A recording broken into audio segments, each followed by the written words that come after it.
Thanks very much for staying with us. Time now for Eye on Africa with me, Georgia Calvin-Smith. Tonight, celebrations break out in Kenya as supporters of opposition challenger for the presidency, Raila Odinga, heed claims from his camp that he's won the popular vote of Tuesday's polls. Observers say results weren't hacked, not for want of trying, though. Also, Human Rights Watch claims that dozens of people have been killed this week in unrest in DR Congo, linked to protests over President Joseph Kabila's extended time in office and calls for new elections. And big city, big dreams. Johannesburg Ballet shares the limelight with contemporary dancers in the latest show to celebrate the South African city and the continent's contemporary culture.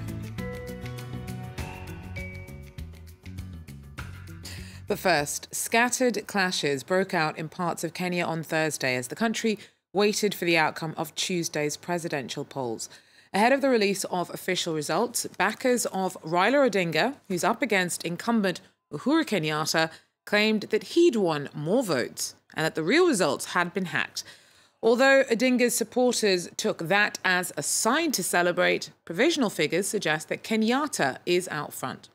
International observers say that they don't believe the vote was tampered with, even though that doesn't mean someone didn't give it a go. Hacking was attempted but did not succeed. A confirmation of an attempted hack from Kenya's election commissioner. The body says Tuesday's presidential vote hasn't been compromised as its systems were never breached. Raila Odinga, who is looking to unseat incumbent Uhuru Kenyatta, stood by while a member of his party demanded the election commission name him Kenya's next president. We demand that the IEBC chairperson announce the presidential election results forthwith and declare the Right Honourable Raila Odinga and His Excellency Stephen Kalonzo Musyoka as the duly elected President and Deputy President of the Republic of Kenya, respectively. International observers, meanwhile, have praised the democratic process in Kenya, but they've denounced the violence that broke out following the opposition's claims of fraud. No Raila, no peace. No Raila, no peace. We affirm with conviction that the judicial process, the judicial system of Kenya, and the election laws themselves make full and adequate provision for accountability in this election. The streets do not. On Wednesday, clashes broke out between security forces and opposition supporters in several areas of Kenya. This prompted fears of violence which erupted after elections 10 years ago. The 2007 post-election violence started the same way as this. It's almost like a mirror. It's a reflection of what happened, how it started. After 5 years, we are voting. Tunapiga kura na hatuna amani, inaleta tu vita. Kwa nini? Under Kenyan law, definitive results must be published within a week of the vote. The Election Commission has now said final results won't be out before Friday. Well, our Julia Stairs is in Nairobi. She continues to be there as the tense wait continues. She brings us more now on the hopes still being held out by Raila Odinga's supporters. Supporters of Raila Odinga poured into the streets of Nairobi's slums late on Thursday, just shortly after hearing from that party official who declared Odinga to be the winner based on their numbers. He also reiterated these claims of widespread hacking and fraud in Tuesday's election. Now, they had waited all day to hear from Odinga himself. In the end, party officials said that Odinga will not be speaking publicly until he is declared the rightful winner. In the streets, they were chanting, "No Raila, no peace," and they said they will be back out in the streets on Friday if the Electoral Commission does not announce Odinga to be the winner. Now, you heard from John Kerry earlier on Thursday about the legitimacy of the election. He also urged Odinga to gracefully accept defeat if that's what the numbers show. But late on Thursday, there was no indication that his party would indeed accept defeat and no indication that his supporters would go quietly. Julia Stairs there for us. Now, Human Rights Watch believes that dozens of people were killed in Kinshasa this week during clashes between police and protesters over President Joseph Kabila's ongoing leadership. Now, he was due to step down last year, but is still at the helm, and a date is yet to be set for new elections. Activists have called for an investigation into both potential violence committed by protesters, and excessive use of force by police. Our Thomas Nicolon brings us more. According to Human Rights Watch, on Monday, the majority of the deaths were in the capital, Kinshasa, where members of the separatist cult DR Congo marched against Joseph Kabila. There were clashes between the members of the cult and the police. Human Rights Watch demands a prompt and impartial investigation to determine who's responsible for the death of 27 people. According to the Congolese police, 19 people died on Monday, among them 3 police officers.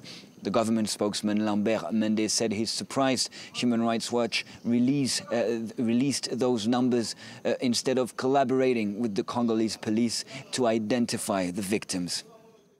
Thomas Nicolon there for us. Now, the leader of a Zambian opposition party, arrested for allegedly defaming President Edgar Lungu, was released on Thursday. Charges against Xavier Chishimba, head of the UPP, have been dropped. He was taken into custody a week ago, triggering further accusations that the government's becoming increasingly hardline in its crackdown on dissent. Chishimba's arrest follows that of Hakainde Hichilema, leader of the main opposition party, the UPND. Now, he's been in jail since April and is due in court on treason charges next week. His detentions ramped up political tensions in the country. Mediators from the Commonwealth have said this week that Hichilema and Lungu have agreed to start dialogue on working towards a peaceful resolution.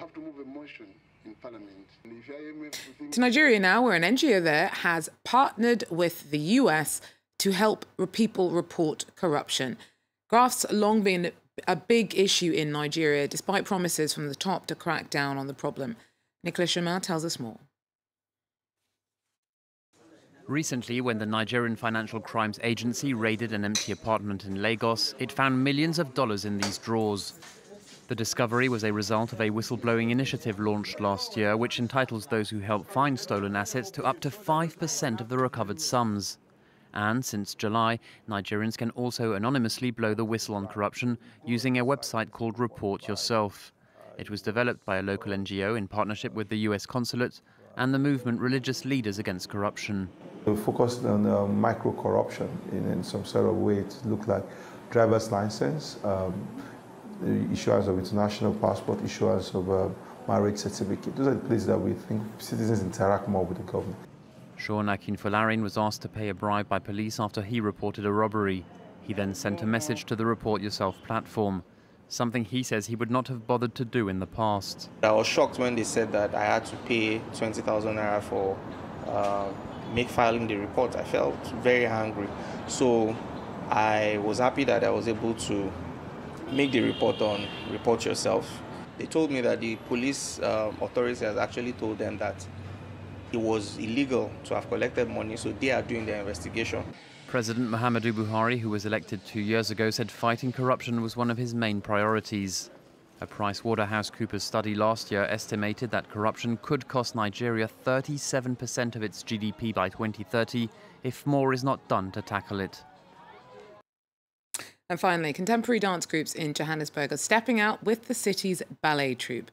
In a new show called Big City, Big Dreams, the collaboration of style and creativity explores the story of the continent's contemporary culture. Dancing gracefully in ballet shoes and sneakers. Big City, Big Dreams is Johannesburg Ballet's latest show, created and performed in collaboration with 2 contemporary dance companies. It's given South Africa's National Ballet Company the chance to prove it can innovate. It's a big transition from producing Swan Lake, Sleeping Beauty, the big classicals, to producing a ballet that's a little bit more African contemporary, a little bit more modern. It's about these 3 unique companies coming together and creating a language that's different, that hasn't been seen before, embracing the African culture, the heritage, with the classical nuances that the classical ballet does so well. The show transports the audience to the noisy streets of Johannesburg, telling the story of a young man who tries to escape his hectic work life in search of love and new adventures. 3 choreographers composed the performance, fusing classical ballet with contemporary and street dance.